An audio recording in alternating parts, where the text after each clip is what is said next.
Early in the day, I'm often looking for very narrative-focused photos, something that may not necessarily take advantage of the challenging conditions, but can still tell some kind of story.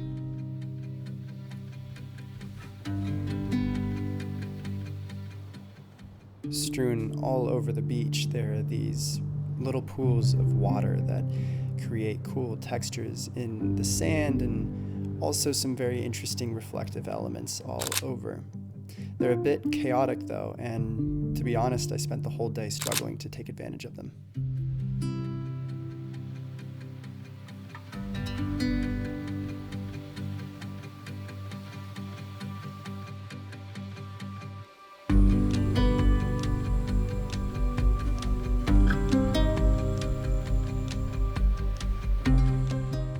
These caves provided such a unique opportunity. The light flooding through the single opening allowed for great isolation and, in general, a mood that is pretty rare to come by. I had a lot of fun shooting here.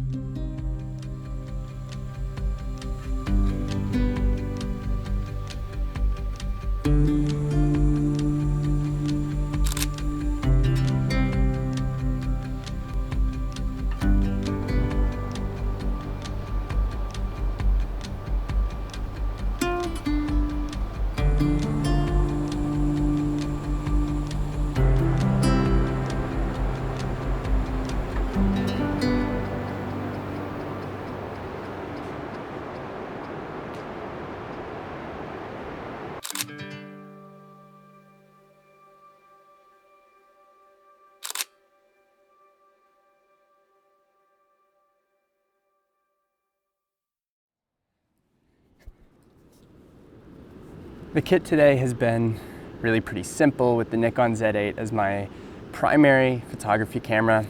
The X-T5 is pretty much used to film me today. It's just where it's been best served. And then the 35 to 150 as my main lens. It's got enough of a wide range to really draw in the whole subject and build the scale that kind of shows it off how I think it's meant to be showed off.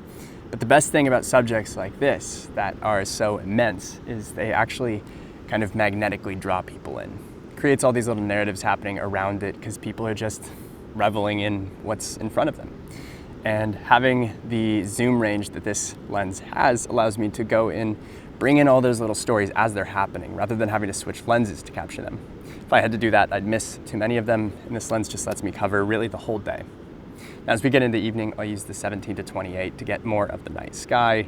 Hopefully, we'll get some really good stars shots. That's the hope.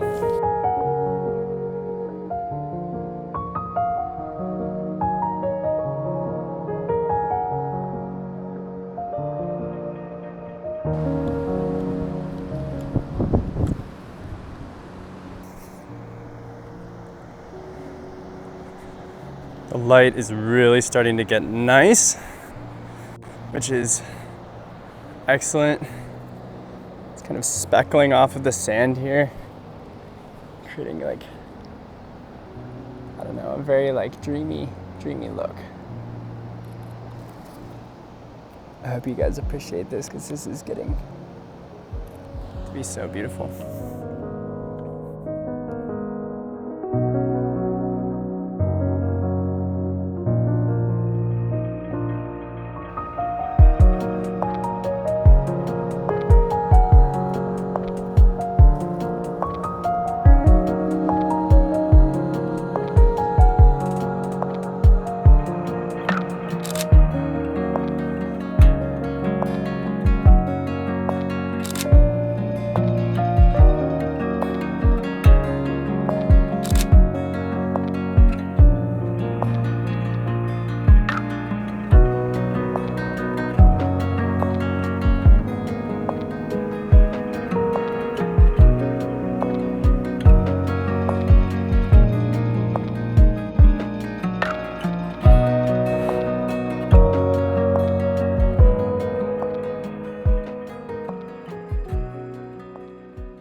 So with the light getting lower and lower and lower, this really, really cool effect has happened, and I'm trying so hard not to ruin it right now. But the sand is very, very softly shadowed, creating a little bit of depth between the ripples in between each line of sand. And the effect is this really incredible texture that I'm just playing with to see if I can get it just exactly right. There's really no right answer with this kind of photo. It's just a matter of, what feels good, what do you think looks good. Just trying to get it nicely focused.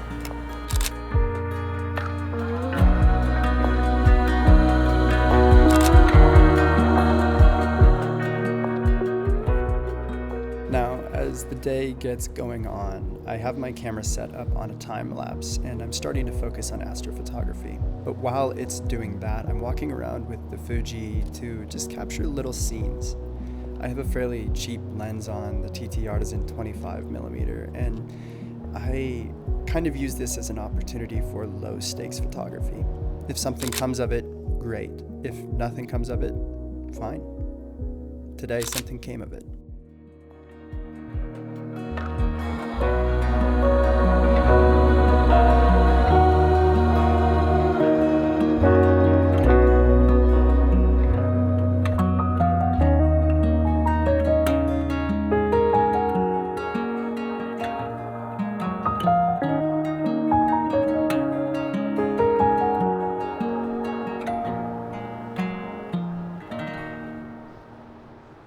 These last moments of the day were much darker than this video will even show, and I was pushing the camera about as far as I felt comfortable.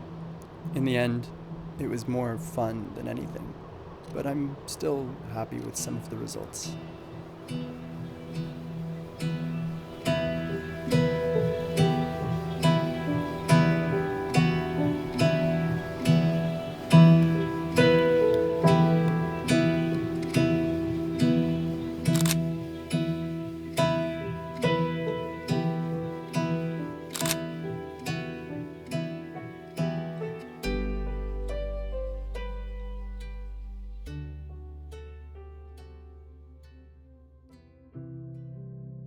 I think it goes a little bit without saying that Wharekirauponga Beach is one of the most beautiful places in New Zealand. Since moving here a year ago, I've wanted to visit the whole time, but an 8-hour drive away is no easy swing and, well, just needed that extra nudge.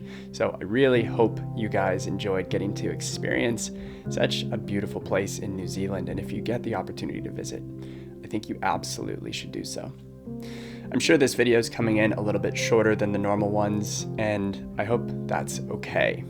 I really wanted to focus on, the moments around the shots, the context that ultimately drove the narratives I tried to capture, and just a few thoughts I had while I was out there.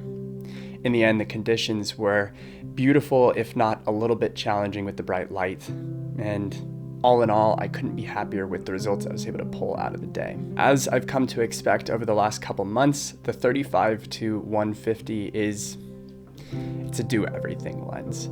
It does sometimes feel like I'm walking around with a bit of a tank, but ultimately the results speak for themselves, and I couldn't be much happier working with a lens that lets me creatively express the way the 35-150 does. But the surprise of the day really is the 25mm f2 from TT Artisan. It's a $60 lens, new, and while it's not particularly sharp, the vignetting is pretty bad, and the bokeh and out of focus areas appear a little messy. It only takes a little bit of editing and a little bit of intentionality and direction to pull files out of it that I'd be happy to print, up to A2 or bigger. I think that lens and the process of using such a small kit, particularly while the Z8 is doing a time lapse or filming something in particular, having that smaller backup camera, it adds this element of joy that's so unclinical, so unpolished, and really off the cuff. And some of those photos ended up being my absolute favorite. So if you guys like those, I would appreciate if you let me know down below. Quite frankly, I doubt you'd be able to tell it came from a $60 lens, especially with watching this on YouTube. But to me, looking at the screen, it's just amazing what even cheap gear can do. Guys, thank you so much for watching. As always, if you enjoyed this, I would really love it if you left a comment down below, and most importantly, subscribed. and give that like button a little hit. It means just the absolute world to me. I can't tell you how much it matters, not only for me understanding what you guys like to watch, but also for me being able to communicate with potential partners. I have to be honest in saying that this YouTube channel is part of my business, and the goal is to grow it in a way that allows me to explore the world further, to tell better stories, and to partner with better brands, companies, and initiatives that align with those stories I'd like to tell. At this point, we're young, we're new to this, but I think we have something going. And when you guys take the time to like, subscribe, and comment, it does everything for me. So thank you, and let me know if you enjoyed this kind of video. You've been asking for this for a while, and it was just a blast to make, so I fully intend to do more. I'll see you guys in the next one. Have a great weekend.